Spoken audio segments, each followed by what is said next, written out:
if you're listening to this podcast right now, the Working Fans Podcast, then Happy New Year to you. And we know you can listen to other podcasts, but thanks for taking the time to listen to this one, man. I mean, hey, I love podcasts myself, and I'll be listening. So, Working Fans Podcast, cool. Yep.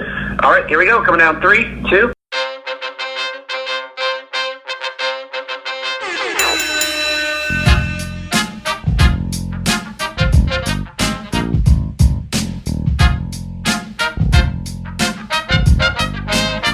Welcome back for another week of the Working Fans Podcast. This is AJ. I'm the former wrestler. We've got Dave, the ultimate fan, here with us. As we do every week, our producer Joe likes to make us sound good and makes us look way more professional than we actually are. As always, you can find us on Twitter, that's @FansWorking, Facebook, Working Fans Pod. We've got email where you can reach out to us and please contact us to let us know what you think of the podcast and for any ideas that you might have. That's workingfanswrestlingpod@gmail.com.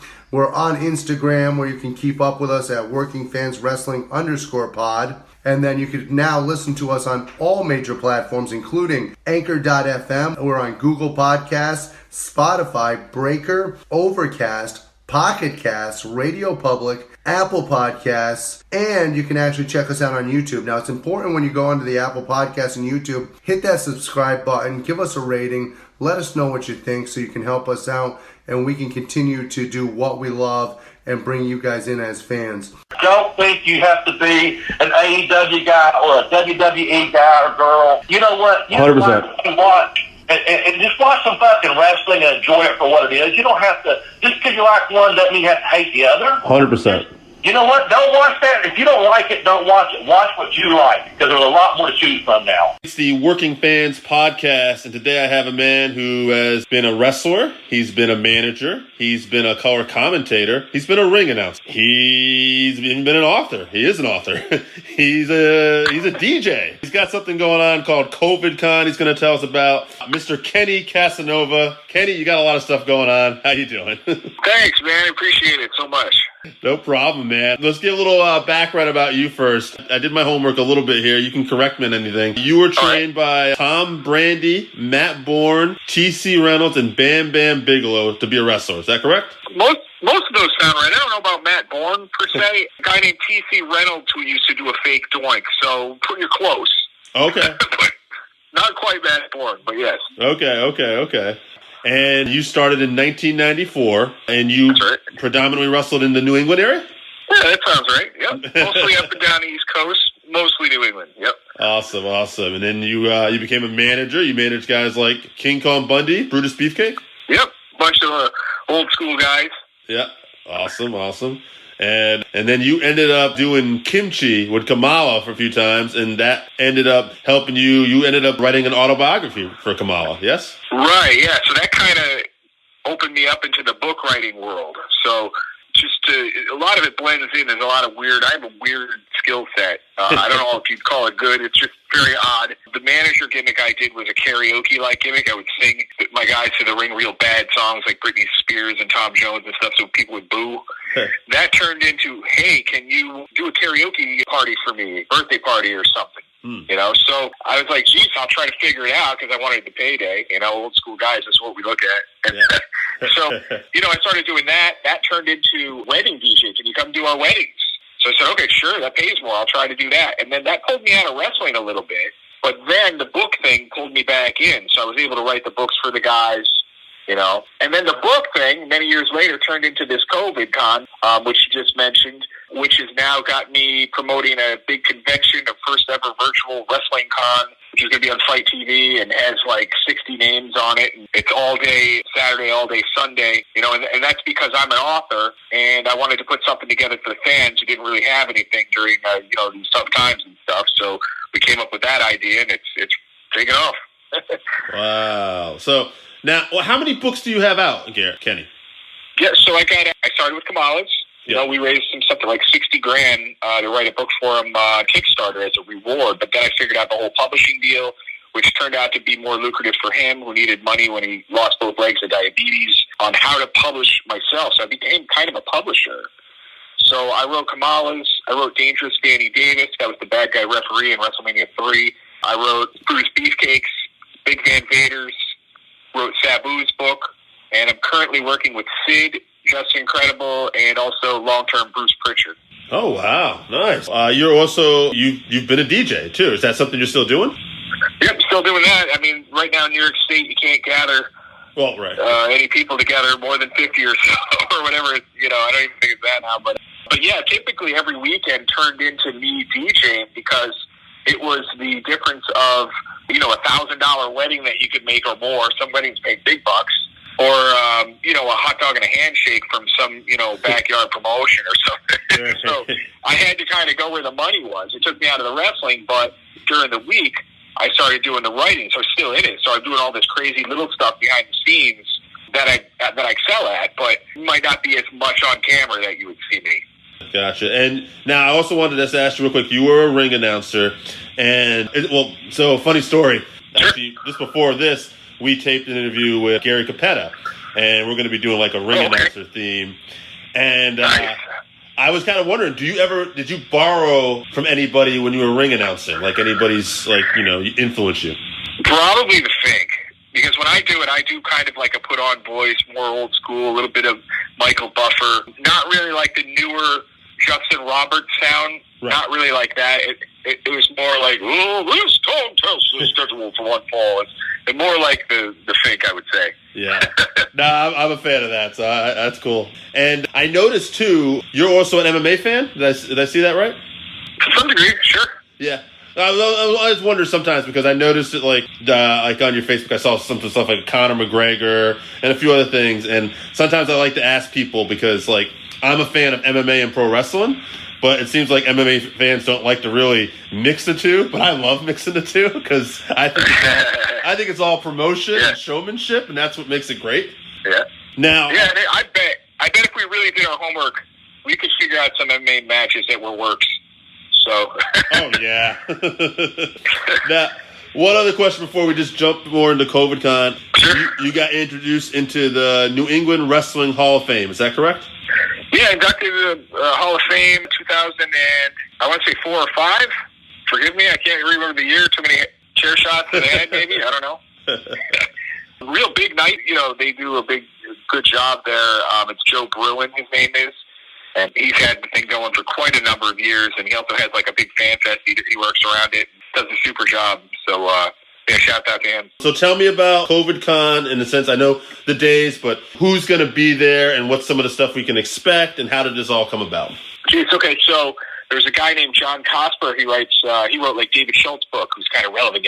David Schultz with that Dark Side of the Ring getting out there recently. But he wrote his book, and he writes to me one day after the COVID thing was going on here, and he sent me it looked like a book fair Zoom kind of thing that a college was putting on. He was like, geez, I wonder if we could do one for our books with wrestling. And like a light bulb went above my head, literally. If you could picture a cartoon, like that's what I think happened. And I was like, dude, hold my beer, because I had nothing to do really. I mean, I'm a teacher, so I'm an English teacher also, and I teach during the day, but I needed something to do, so I pretty took off with it, and I started seeing who I could book. And something that, I've always pushed for, one of the rules of success is doesn't hurt to ask.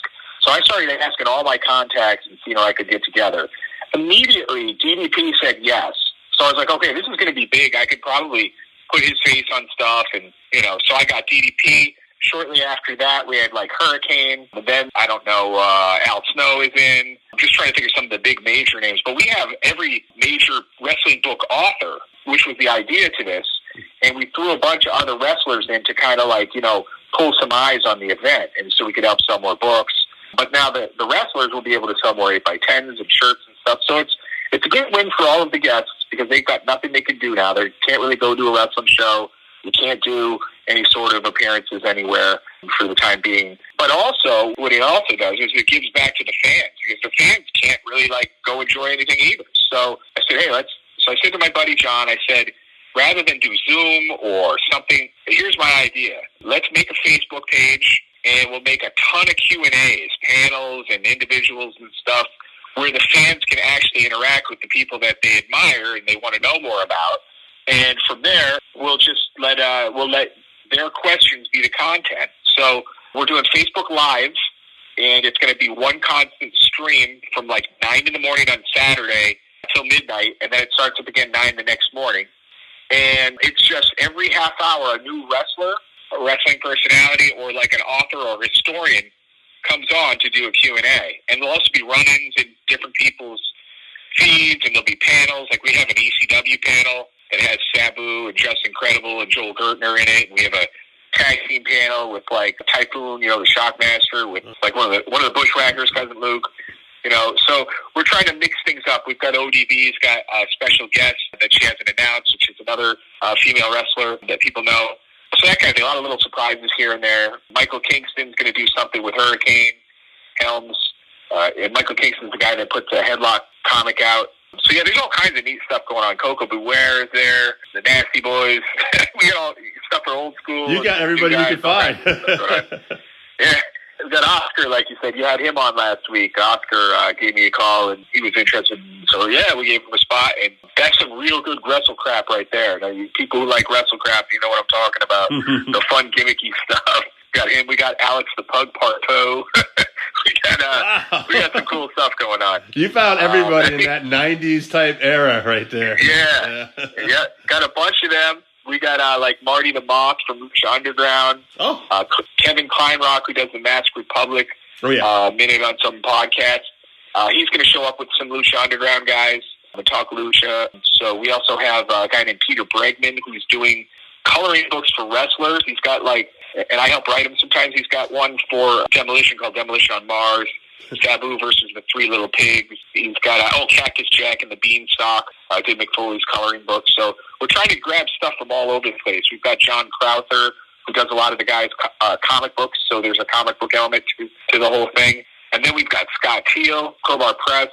We got Michael Holmes from ECW Press, and all different little authors that are surrounded by all of the small publishers, wrestling-related books.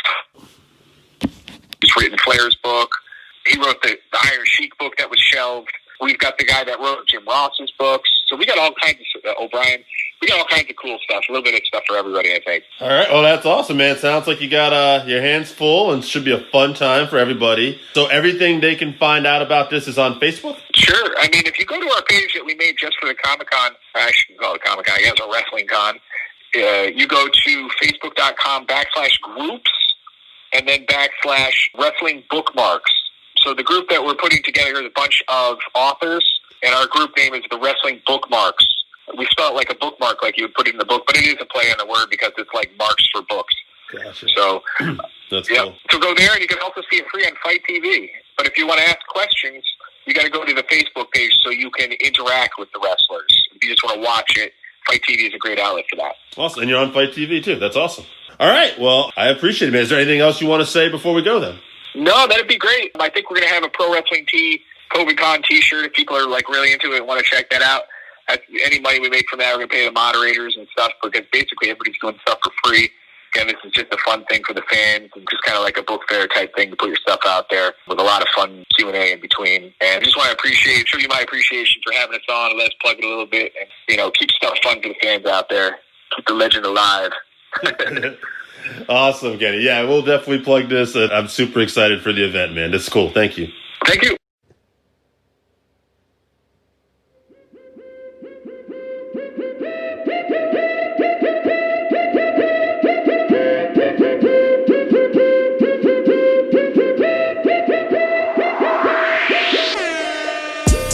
Working Fans Podcast. Welcome back for another week of the 5-3-1, where we take a top 5 list on a particular subject, debate it down to a top 3 list, and then we debate it down to the number 1 spot, the number 1 stunner, the top gun, the king of the hill, cream of the crop. Freak out! Freak out! Leaning a little bit on that mic, Dave. What it is what it is. What it is. This week, we have the top 5 entrance themes. And this is a list that, would you say, people got back to us pretty quick with? Yeah, this is the most enthusiastic list that people got back to me on. I mean, we've got a good fan base, but, I don't think we've seen a response like we did for this. And the first list we have is Jake St. John, author, friend of the show. What did he give us, like 10 people? He had the Hollywood Blondes WCW theme, obviously Stone Cold's theme, Minoru Suzuki's Kazai ni Nare. He originally had Daniel Bryan's Flight of the Valkyries, but one of his previous honorable mentions, the Midnight Express WCW theme, took that spot. His final spot was the Raven ECW theme, The Offspring, and that leaves his honorable mentions as the Skyscrapers WCW theme and Daniel Bryan Flight of the Valkyries. He also mentioned to me that Lex Luger U.S. title reign in WCW had a heck of a theme. Check it out. Recommend that. You sure that didn't come off Randy's list? Nope. I mean, Randy might have had that list too. I'm telling you, me and Jake offhanded had that conversation. Hey, I'm not the one who smokes weed. All right, don't worry about my memory. I know you've got the killer memory out of this. I'm definitely gonna leave some people out of this list. Sure, I got you back. Scott from Voluntown. Now I can attest that Marty Skrull's One True Villain, the top of his list, it's on his workout mix. He brags about this song any chance he gets. It's a very good theme. It'll really get you like ready for a Skrull match. Yeah. The surprising pick on this list is Hiroki Goto's theme, Hadou. Hadou. Yeah. Deep cut. I don't speak Japanese. Yeah. Jay Lethal's Scorched Ops is number 3. Kenny Omega's Devil's Sky is number 4. And Mitsuhara Misawa's Spartan X takes up the final spot. He's a big fan of the Japanese theme songs. Yes. And the Lapsed Fan has been doing something lately where they do a Lapsed Fan jukebox, they call it, where one of the guys just basically vocalizes the theme songs. And it's pretty funny. Yeah, I'm a big fan. If you get a chance, anybody out there, check out The Lapsed Fan. Very good deep dives on things and like comedy deep dives. Now, Jake's brother Zach got us a list. He has Flair, which I would assume 2001 The Space Odyssey. I mean, I don't know how many other songs Flair had, but that's the one I would... No, there was probably a WWF theme, but if you like the WWF theme better than the theme to 2001 A Space Odyssey, I'm sorry, Zach, but you can get the fuck off our podcast. The WWE theme was almost similar, too, so it's not... Oh, I'm sure it was just like a great value version of it. Like, how close can we get without going over? His theme was like something like... Dun, da, da, da, dun, da, da, da, da. Bana. You're welcome for that. It's that little thing where it's like, we had the drum roll before we ripped off. By the way, I got a bug in my throat today, and I'm first time using this mic, so if I suck at this, forgive me. We are recording in the studio in Jewett City. We are watching wrestling while we record. AKA Joe's shitty room. It's overheated. Oh, yeah, we didn't speak about how this place is going to be a sweat box, but I think once we get this place going, this is where the podcast is birthed from. Until then, you gotta pay your dues, son. Yeah, now we actually have a dedicated workspace rather than just my desk next to the washer and dryer downstairs where, like, I would set up audio work, but, like, if I had to put a video together to make, I would make the video while I do wash, so I'm not washing and trying to hear everything. Or, But you guys are getting a little behind the scenes with all that. yeah, record in my little room. Yeah. Everybody get together. Come on, AJ, you sit on the bed. Not to be weird or nothing. Number 2 on Zach's list is Hogan Real American, which I'll be surprised if this one doesn't take the crown. We almost should have taken Real American out of this. Classic. Scott have Real American on there? Scott does not have Real American. Oh, I'm surprised. He put that over. Oh, it's a big song, but there are so many new modern songs that almost trump that era. He actually dropped this on me the other day. The Real American song was originally meant for Barry Windham and Mike Rotundo, the U.S. Express. Yes, I heard that at one time, and that's crazy to think. Yeah. Hogan heard the song, and he's like, I'm sorry, that's not working for me, brother. That's not going to work for me, brother. That's going this way. Sorry, little Rotundo man. Stone Cold is number 3 on his list, another good pick. Number 4 is Mr. Perfect. It's good. And number 5 is Randy Savage. Good list. Don't forget the super bitch. I know, we're watching ROH Best of the World, and it's ACH and Matt Sydal versus the decade of BJ Whitmer and probably the youngest Adam Page ever. Back when I thought Adam Page was just so-so. I mean, this is one of my favorite events. We're watching the ROH Best in the World Battle of the Belts. Lethal versus Briscoe, by far, maybe my favorite event ever. But, I mean, we're getting caught up by what's on the TV. Let's get back to the... Eyes on the prize. Eyes on the prize. Mike Flynn has Piper's WWF theme as his number 1. Jericho, Break the Walls Down as number 2. Punk, Cult of Personality is 3. Yeah, it's going. DX theme is 4. And then RVD's ECW song as 5. What's the... Do you ever know... Do you know the band? I have no idea what his ECW is. No, the band that sings the DX song? No. It's actually, I want to say, to play off words, I believe it's Age. It's Age Against the Machine. So, like, you know how they sing it a little bit like Rage? Yeah. That's similar, yeah. And I think the lead singer died. Yeah, he's dead. But moving on, Josh Dunn, friend of the show from Rockin' Randy's Rockin' Wrestling Group. He gave us a list of 4. I mean, 5 because one of them's a tag team. But he's got Nick Gage, Okay. David Starr, Doom Patrol, which is Chris Dickinson and Jaka from Evolve, Beyond, Northwest Indies. And Kenny Omega's his number 4. David Starr, that's the song. It's like by 80s pop singer there. Yeah, I'm not sure who it is. It definitely sounds like an 80s song. It's 80s. It's the same people who sing, I don't give a damn about my bad reputation. Oh, Joe and Jett. Yeah, it's Joan Jett. Yeah. Not pop, but yeah. All right, not a bad list. Randy's got a list for us. Hit me, Randy. He's got the Steve Austin theme, so I'm going to say Stone Cold. Mm-hmm. Cody Rhodes AEW theme. Sure. The DX theme. Hey, making a hit here. Edge theme. That's a good one. And then Dolph Ziggler. Dolph Ziggler. I might put Edge on mine. I haven't decided yet. Last second. I got a list right now. Edge might slip in. AJ's got a list, and I feel like he was going for the deep cuts on this almost. There he was. He's got The Undertaker, Johnny Cash, Ain't No Grave, 2011. It's a good theme. Man in Black, got to put him on the list. CM Punk, Cult of Personality. Kevin Von Erich, Stranglehold. Hey, motherfucker, I got that one. Never mind. Bruiser Brody has ZZ Top, I Am Bad, I'm Nationwide. And Randy Orton with Richard Luzi's Voices. Dave, what do you got a list for your top 5 entrants? I ain't changing it. Kevin Von Erich, Stranglehold makes my list. Hollywood Blondes, Jake was right. I'm going to put that on there. Also, this is a deep one for you guys. The Chicago Bulls theme song. I forget the name of it. Fuck, we talked this over with Roy Lucier. Right, and Ricky Steamboat would come out to that. And Ricky Steamboat is number 1 on my list for that reason, by the way. I was kind of going out of order here. Also, Johnny Cash, Ain't No Grave. Sorry. And a tie for number 5, the Owen Hart theme and the Four Horsemen theme. And also, while we're at it, throw in Kerry Von Erich, the Tom Sawyer Modern Day Warrior, and an honorable mention, of course. What was the one we were just talking about a minute ago on AJ's list? You know what? Fuck it. That's good enough. All right, that's all you get. That's a solid list. I'll give you mine right now. I've got Kazai Ninare on there from Minoru Suzuki. Obviously, Real American. I don't think you can grow up our age and not have... If Real American's not on your list, it's not going to be very far from it, I can't imagine.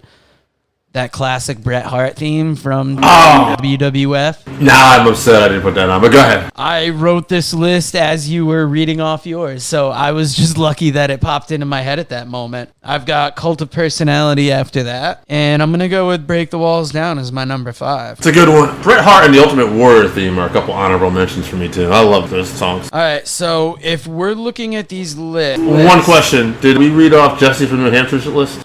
We did not read off Jesse from New Hampshire's list.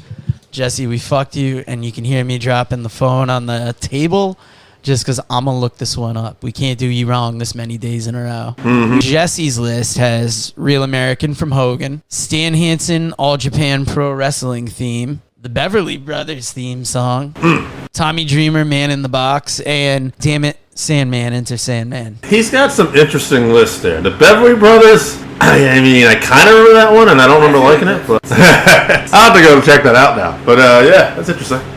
What is your brother's name? Is that you? Siri wants to know Dave's brother's name. It's none of your damn business, sir. God, the government's listening in. We're getting used to this equipment, folks. Like these telephones. So we got a lot of lists ahead of us. We gotta get out of here. Joe's drug dealer's coming in. All right, hold on. What do we got? We didn't forget anybody, right? No, I believe we got everybody. we have a real mix of lists. And you definitely read Randy's list, right? Yes, I did. So Real American made a lot of lists, so that's going to be on the number 1 spot. I'm going to put the Stone Cold list as 2, or Stone Cold theme as 2. And then looking at all these other lists, kind of who do you think goes in that 3rd spot? Was there a lot of 2s? Like me and AJ both had the Kevin Von Erich theme and Johnny Cash. I know me and Jake both had Hollywood Blondes.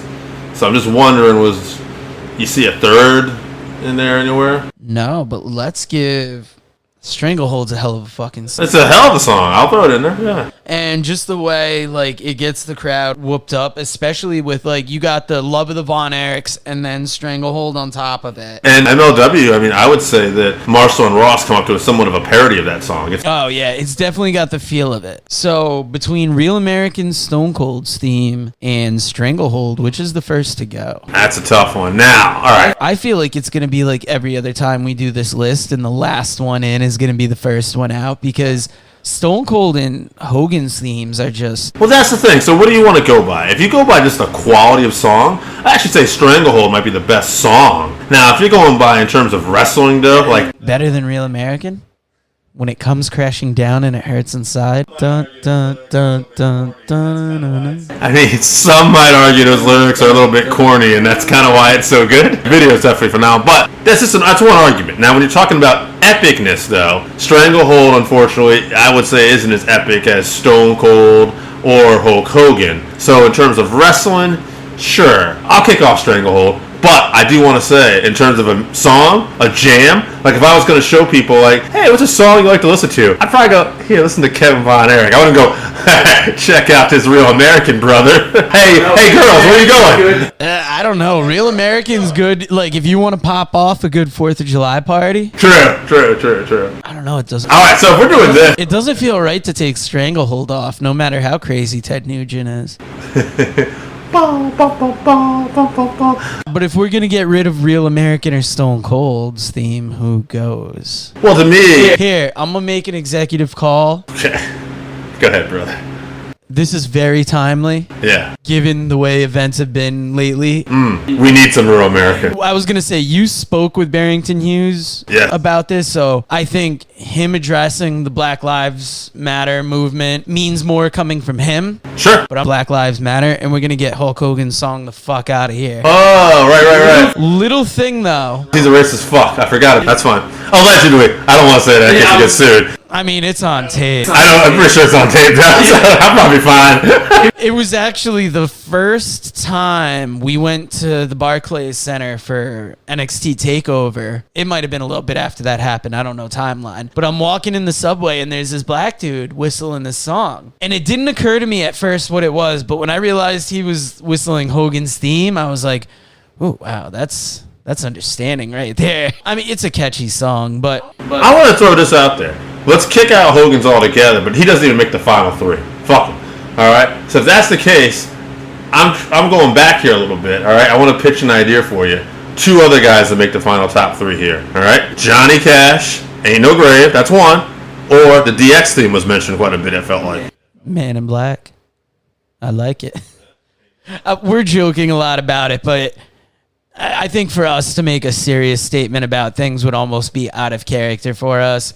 We do want to show our support for Black Lives Matter. The interview I have with Barrington Hughes will cover how I feel, how I think I speak for all of us here, and how, obviously, Barrington more importantly feels. I mean, who really gives a fuck? Like, how 2 white guys feel about it. I think it's important that we at least make a statement, but not go overboard. Yeah, we ain't shit. But the bottom line is we all hate racism here. Yeah, we don't want to stay quiet, because I almost feel like not addressing it is almost like being complicit with it. Yeah. And I mean, anybody that's heard me tell the story about the dude at work that had the swastika tattoo, I'm going to be a little vocal about it. So I wanted to keep it to a minimum because we're all shits and giggles here. Yeah, and I think this is a chance a lot of times for people to kind of like forget about the bullshit that's going on. Yeah. So, but yeah, honestly, make no mistake about it here at the Working Fans Podcast. We don't fucking like racism. No, not in the least. Not our thing. Now, we're going to need... Oh, yeah, we're going to go with Johnny Cash as the number 3 on this list. I already forgot that. Yeah, unless you wanted to pick DX. I don't feel like you give a fuck about the DX theme, though.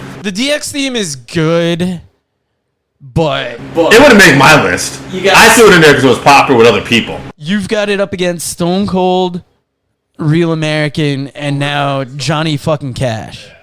Or no, Stone Cold, Stranglehold, and yeah. Jesus, I already fucking forgot twice. That's all right, brother. Take another hit. All right, I'm gonna go with. You know what? I got a cough button now, so we can do that. So, Johnny Cash. Yeah, let's bring Johnny Cash and let's keep tradition alive.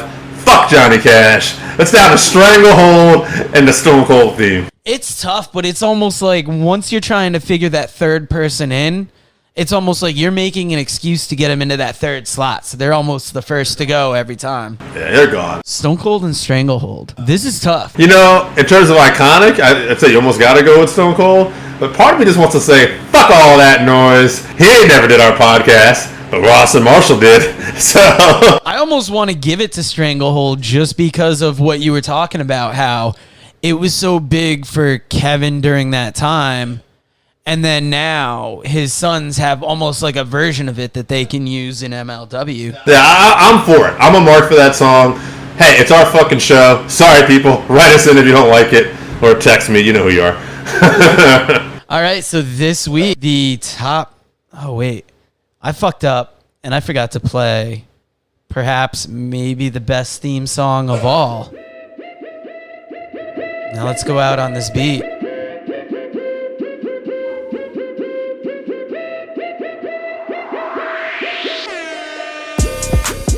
As always, guys, you know where to find us. The email is workingfanswrestlingpod@gmail.com. The Twitter is @fansworking. The Instagram, workingfanswrestling_pod. We got the Dave and AJ Facebook profile. We got the Working Fans Podcast Wrestling page on Facebook. Follow us where you can. Subscribe to us on YouTube. Don't leave us out there. And you guys have a good night. Thank you. Ladies and gentlemen, this is your bronze deity, Black Thanos, Barrington Hughes, and you're listening to the Working Fans Podcast. All right, everybody, it's the Working Fans Podcast. This is the man they call Dave, and today we got one of the biggest stars on the independent scene, literally and figuratively. Some call him the Carmel Colossus, Mr. Barrington Hughes. Barrington, how are you today, sir? What's going on, my man? Not too much. You know, one of the first things I want to ask you, I dove into this recently with Danny Moff, and the way I went about it is, when I was growing up a wrestling fan, I was into, like, Jimmy Snuka, Andre the Giant, Hulk Hogan, and then I graduated, I got into, like, Bret Hart, Mr. Perfect, and I'm wondering, like, how was your fandom in wrestling? Like, who were some of the guys you liked when you were younger, as you got older, and now that you're in the business? When I broke in, I was a huge Razor Ramon fan. When I first broke in being a fan, Yes. loved Razor Ramon, loved 1-2-3 Kid. I was a big Ron Simmons fan too. I watched a little bit of WCW early on. Yeah. The Taker, so many others. And then after I started training and really started opening up the tape library, and I forgot about the Great Southgate. I discovered Great Southgate in high school through old tape trading. Oh, okay. So shot the Great Southgate. Well, so when I became more active and I started seeing it, I started looking around started watching a lot of different guys. One that comes up to my mind is Gary Albright, who doesn't really get enough credit as being a legit fucking monster. French, but he was one of the biggest, baddest mofos that just doesn't get enough love. You know what I mean? Yeah. I've recently started discovering Gary Albright, actually. Someone hooked me up to that, and you ain't lying. Very physical. That all Japan style, too. Like, I've been learning about that recently. Oh, my God. Big time. Big time, bro. You said Ron Simmons. So were you watching, like, for me, Simmons, I mean, I followed his career, like, for a while in Doom, but, like, when he won WCW Heavyweight Championship, and I think Bill Watts was, like, promoting at the time, they had this TV tape in, and, like, he won it, like, in this lottery, and it was, like, some of the best TV I remember watching at the time. I think, like, Dusty Rhodes was on that TV episode, too, and it was, like, tremendous. Is that what you remember, too, like, growing up? For sure. Yeah. Because it was so unexpected. Nobody thought, they knew it was going to be a good match, but nobody thought that Simmons had a bad chance of the title, and then one snap power slam later and count the lights, you're like, yo, this really did happen. Mm-hmm. you see that crowd and the way they acted, the way they erupted in reaction to it. It was a genuine feel-good moment, 100%. That's what I still remember is that crowd. They're just jumping up and down. So how did you break into the business? Who helped you and who trained you and got you started? Okay, so basically a family, very good, somebody that's very close to me helped me find the school and started training in December of 2010. I started training under Rusty Brooks and Flex Magnum, who was local to South Florida at the time, and he was honest with me. He's like, look, if you want to take this seriously, you will. I'm more than willing to train you, but it's up to you to do the work after that. I'm going to give some tips and pointers on, how to negotiate the business a little bit, how to navigate with promoters and things and what to expect. And, I trained for 9 months. I started off as a manager. Then I broke off shortly thereafter, and just been going ever since. I was noticing your nicknames. You had like the Carmel Colossus, the Carmel Kodiak, and Milf's favorite wrestler, which I loved. I was wondering, how does that come about, the nickname process? Did you have a say in that, or is it promoters are like, here, try this out, or how's that come? The only one that a promoter gave me was Carmel Colossus, and that was when I got to LW. I wanted to go back, but they were really adamant on the process thing to kind of pull up my sides. And it's like, okay, I guess, but everything else has always been, my creative process, and always trying to be a little different because everybody thinking amazing and spectacular. Pejorative, they use a lot of description type words when they're giving themselves, and it's like, let's be a little bit. I always thought to myself, I can be a little bit more creative than that. And one of my favorite rappers has always been Method Man, and if you know Method Man, he's always had 20 plus nicknames. So I kind of looked at that and was like, well, let me play around with a few of these and see what I came up with. And then remembering the old Oreo ad from back in the day, Milk's favorite cookie, I was like, huh. So I tooled around with it a couple of times, and that's how we came up with Milk's favorite recipe. I like it. It's funny you said have a bunch of nicknames like that, because when I started getting back into independent wrestling, I'll say 2015, one of the first shows I went to, David Starr was there and had 10, 12 different nicknames, and that hooked me. Yeah. I'm like, oh, that's different, Right. I've actually done introductions where they have to I give them a list of 3 or 4 different monikers, so by the time I get in the ring, I can hit my toes, and it's hilarious. But I've kind of get it from that since then. I'm kind of going through a reinvention right now. Now, you were, if I'm right in my research here, you studied graphic design. Has that helped you out in wrestling, whether promotion, T-shirts, posters, or anything? Oh, for sure.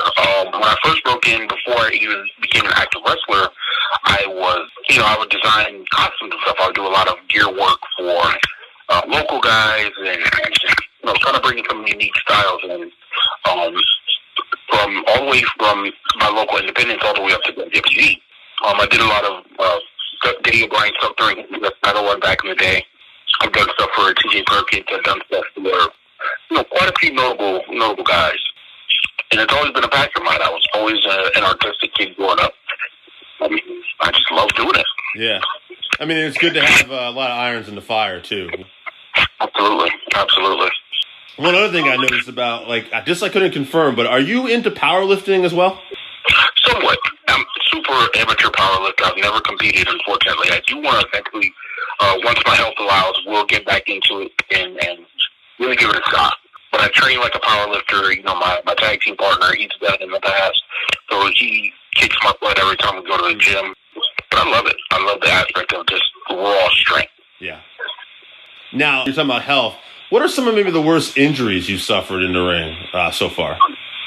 In ring, I've been lucky enough, knock on wood, okay, to not suffer any in-ring injuries. But recently, I actually had a health scare where I had some lung issues due to some bad habits. Nothing drug-related, thankfully. But it took me some time to, recover and get back. And now, I'm getting a whole lot better. I was in the hospital for about 2 months. And I was in a coma for almost 2 weeks at the beginning of the year. Wow. So you're happy to be here right now then. Very good. Oh, for sure. Yeah. Are you still with MLW at this moment? No, I actually requested my release back in December, which was granted at the end of the year. Okay. So looking to do some more stuff independently when things get back to normal maybe and health is good for you. Absolutely. Okay, so yeah, speaking of like that, so like one of the things like big topic I'd say today right now is like a lot of the real world issues that are taking over are more important probably than wrestling. We are in a crazy time. Like I was listening to this article today. It's like we have basically like the race riots from the 60s. We have like, a plague, and we have elements of like the depression with a lot of people out of work right now. Oh yeah. How has some of this stuff affected you negatively, or trying to stay positive? Like, what's some stuff going on with you right now because of this? I mean, of course, it affects you negatively. Thankfully, my family we're maintaining fairly well given the circumstances. I'm out of the hospital, and I got out of the hospital right before the COVID scare got really bad. So that was really perfect timing on that. And then from there, I've just been doing my thing with my family, making sure they're good. And just recently, in the past week, I want to say, I've just kind of taken it upon myself, me and several other wrestlers of all walks of life, not just black wrestlers, have just really started saying, you know what, we're going to start policing the business. We're going to start cleaning up the good old boys, the racists, the negative, and just really make it a better space for everyone involved. So that's basically what's keeping up a lot of my time. Awesome. Yeah, I think that's something we should all be working on, just in general in our life, to like be better people and try to listen more and work with other people to make sure we should all be loving a little more, basically, We should. Unfortunately, not everybody sees it that way. That's the problem. Yeah, no, you're right. It's amazing. Like, I'm a white guy, but my mom's Puerto Rican. We grew up, though, like in an African-American community when I was younger. My father, race was never an issue, is my point, like in my family. So I didn't really think about this stuff, and I would hear things when I was a kid, and even as a kid, I was like, "Oh, that's off." You know what I mean? Like I'm like, "No, stay away from those people." But I thought we had kind of gotten beyond that a little bit over the last few years, because a lot of younger people I know are like totally not about that at all. Like just the complete opposite. Like they're about welcoming everybody. But like then you see these things happening now. It's like, geez, we really have to deal with this 2020, and we have all this other shit going on, and it's just like it blows my mind. It's frustrating. It's really frustrating because you think that we as a people have gotten past this and grown from it and gotten better, but because so many people are not willing to tackle the issue head on and say, you know what, this is really a problem. This needs to be addressed. So everybody's like, it's not that bad, or we have other things to worry about. It always gets moved down the docket to where it never does. So now we've come to this point in 2020 where it's still a problem. It's still prevalent. And then because of things that are coming from the top that help ignite that negative rhetoric, now you have people kind of going at each other for no reason outside of the color of their skin, which is really fucked up. Yeah, I feel like you're right. Like, I don't want to get too political, but I feel like there's certain things that have set us back, if anything, too. And it's like, we got to play catch up here big time. Is that part of this? I don't know this. I don't know if it's connected, but I saw on your Facebook, #NahFam. Is that part of this, or what is that?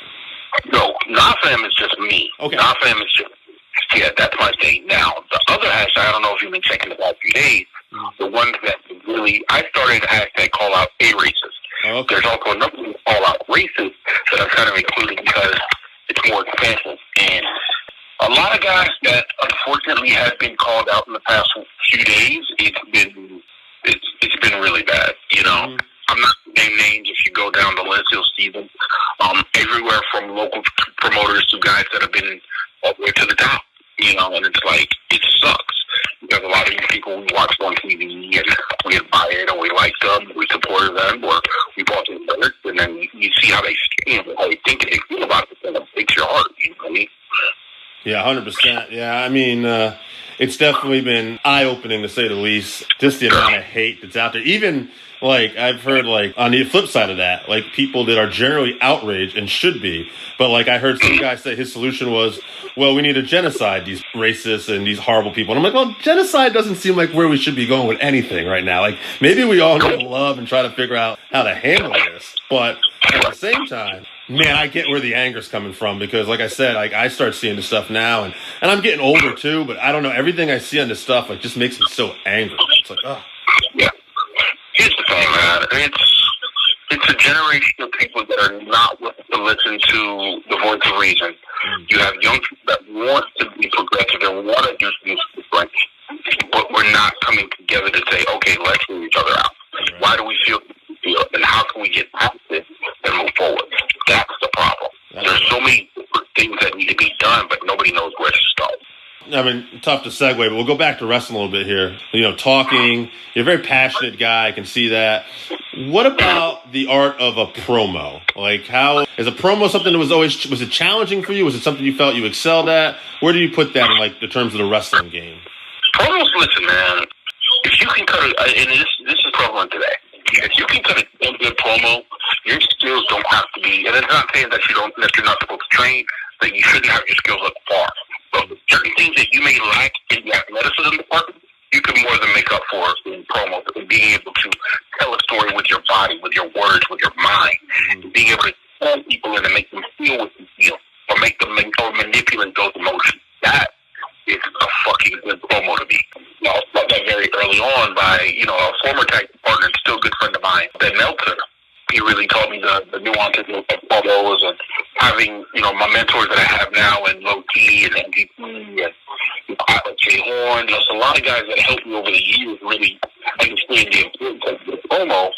And they say, you should be able to get your point across. So what I wanted to start doing with the guys that I mentor and the guys and girls that I talk to, because I'm not just guys and girls that I mentor, I tell them all the time, stop cutting wrestling promos. And it's going to sound weird as hell when I say this. Don't do wrestling. Watch acting monologues. Watch stuff that you see where somebody's trying to get you to feel something or relate to something. And then apply that to wrestling. Because that way, it doesn't come off as, well, I'm going to be here at this place at this time, and I'm going to face this person, and this is going to happen. You see how redundant that can be after a while. We've done that for 30 years. Right. And if you go past that basic promo, then, brother, you're not going to move up that card. But you get somebody like me that can pull in some emotion and make you think about something, whether it's laugh, cry, get you mad. And I have more value to a promoter. I have more value to myself above anything. You know what I mean? 100%. One of the things I liked about the NWA Power promotion is that they would get guys in the studio and they would cut promos off the mic, and like guys like, I'll just throw like Tim Storm and stuff out there. You can tell it's like, oh, that guy is who he is. Like, that's a legitimate, not too far from what he is. Mm-hmm. For sure. And that's what it's about, man. Like, I've had the opportunity to work with Tim Storm, and he's a great dude. Especially for his age, he can go. Yeah. He can go. He's not super driving off the top rope, but he can brawl and he can go step to step when need be. But he has that emotion. He has a love for the business, and you feel that every time he talks to that mic. Same thing with Nick Aldis. He believes he is the best thing smoking in professional wrestling. And if any person cutting a promo doesn't believe that, or you don't feel that you're the best thing, right? Why do it? Don't waste your time. Don't waste the whole time. Yeah. Like, one thing as a fan, I would say that, we'll take Aldis for a second. One thing I like about him is his persona, his character, and the way he articulates everything, and even down to his in-ring work and the way he brings it all together. It feels like a big fight feel. It doesn't feel like I'm watching a pro wrestling match. It feels like I'm watching a heavyweight championship boxing match or an MMA fight for the title. Exactly. That's what we have to bring back into wrestling, that big fight feel. Every bout part should feel like, oh, man, I can't wait to do it. And if you can't get that emotion, you need to get a manager that can do it. Right. And that's another thing we're missing in the business now, are competent, talented managers. I'm blessed that, that's really good. And he's learned over the years, and gotten a lot better in my boy Dan Ragu. But you have a lot of managers that they're not adequately trained, or they're not taking their craft seriously enough. They're weekend warriors. They just come and do these lame duck promos, and they're not putting in the work they're supposed to. And they're wondering why their guy's not getting over, because they're not doing their due diligence. That's why. Heel, face. Do you have a preference, and what are some of the challenges of both? I've always liked working heel. It's always been fun to me because I like to be able to cuss people out with no consequence. It's easier for me to get people to hate me than to like me. But for some reason, the past few years, fans love me. I'm like, okay, well, what is I started off as a heel manager when I came in. Didn't really cut the best promos, but those have gotten better over the years. But anytime, whether it's myself or with my tag partner in Tragic City, we always try to, put our best foot forward, whether it's acting or facial. If we're going to be baby faces, we're going to have that crowd behind us. We're going to be raucous. We're going to be the party starters, not necessarily dancing and singing, because that's not what we do anymore.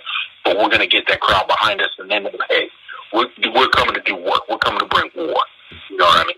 And then the same thing as heels. Yes, they're like, here we go. It's going to be another funeral. It's that kind of feel that we try to bring, depending on each side of the coin. When you're performing, and I've heard this slogan, I think we kind of alluded to it earlier too, like, coming from the heart. Like, there's a saying, you don't want to play wrestler, you want to be the guy. Would that be the equivalent, like when you're getting ready to go out there, do you have to almost like flip a switch? Is it kind of like a thing, like, okay, you got to psych yourself up and get a zone before you go out to the ring? Absolutely. For me personally, at least 30 to 10 minutes before a match, I have to listen to music. I have to listen to certain songs that get me hyped. Not necessarily hype as in like, oh man, I'm hyping off the walls, but I have to get into the proper mindset of the story I'm about to tell. Once I feel that emotion, that feeling, like, now it's going to be work. Now it's time to go out and do what we're paid to do. That's right. I like that. Now, not going to keep you too long today. Just tell me, what are some of the goals you have in wrestling still that you want to accomplish, or maybe even life goals? A few of them actually are, once I get medical clearance to return, definitely get back out and hit the indies with a vengeance and put in some serious work. Just really show that Barrington Hughes is more than a one-trick pony that was seen on TV. I feel like I have the handcuffs on a lot of times in MLW, but a lot of people have seen my indie work. They're like, yo, I didn't know you could do all that. I'm like, well, here we are. So I'm hoping to do that and really branch out, get on the international tour, Germany, Japan, Mexico, England, really start doing the rounds as a big man that you really don't see a lot of big men do. So I really want to open the doors for other big men behind me to know, hey, we can hang with the best. Awesome, man. Want to tell people where they can find you, or do you have anything you want to promote as well? Go for it. Yeah. You can find me on Instagram. As I stated, I was going through a character reclamation. I am officially now Black Thanos Barrington Hughes, BLAQUE, Thanos like the character. Black Thanos PH on Instagram, Black Thanos PH on Twitter. You can find me on Facebook, Barrington Hughes. The fan page, not my personal page. I will not add you. But other than that, and if you want to buy a shirt, the Black Thanos shirts are coming soon. Check out whatamaneuver.net. We have 17 shirts coming soon, same place. I'd like to try the city page, like the Movie Canal page. Show love the black wrestlers, man. Show love to gay wrestlers. Show love to white wrestlers. Show love to Asian wrestlers. Show love to native wrestlers. Show love to wrestling. Show love to everybody, man. Love who you love. Damn right. All right, so that wraps us up for this week. Thank you again for listening to the Working Fans Podcast. So as always, you can find us on Twitter at FansWorking. Our Facebook page is Working Fans Wrestling Pod. We have email where you can reach out to us and let us know what you think also. That's workingfanswrestlingpod@gmail.com. Follow us on Instagram, workingfanswrestling_pod. And then as always, please continue to listen to us on Anchor.fm, Google Podcasts, Spotify, Breaker, Overcast, Pocket Cast, Radio Public, all your major platforms. If you're following us on Apple Podcasts, which we are also on now, and YouTube, please make sure you subscribe and give us a 5-star rating. It helps us bring you these podcasts where we get to talk to you and talk with you every week. Get your head to the pillow at the end of the night. That's all that matters. Just get your head to the pillow. No matter how bad you're feeling, no matter how bad you think you're doing, if you put your head on that pillow, you got a fighting shot at tomorrow.